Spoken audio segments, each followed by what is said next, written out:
Hey, this is Marty Welcher. We are at the NASCC show here in Orlando, Florida.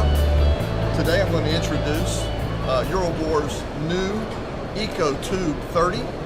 This is an 1.25 inch capacity mag drill that is designed specifically for drilling pipe, starting at 3 inches in diameter up to an infinite diameter of pipe, starting at about 1/8 of an inch or 3 millimeter minimum thickness.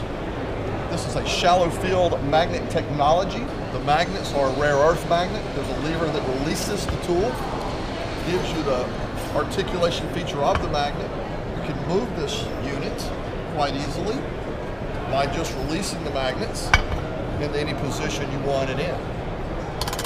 The magnet itself doesn't draw any power away from the motor. The motor is wired directly, so all the power goes to the motor. One of the great things about this machine is it keeps you from having to have any other accessory for drilling pipe. Because of the way the magnets are designed, it will actually mount to the inside of pipe if the diameter is greater than the size of the machine.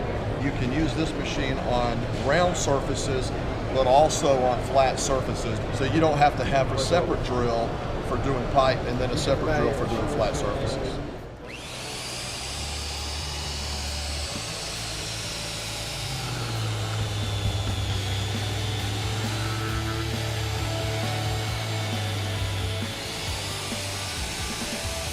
EUROBOOR is a Dutch company founded in the late 1970s. We just launched EUROBOOR USA, a distribution center and sales office in Birmingham, Alabama. For more information, visit EUROBOOR.com or EUROBOORUSA.com.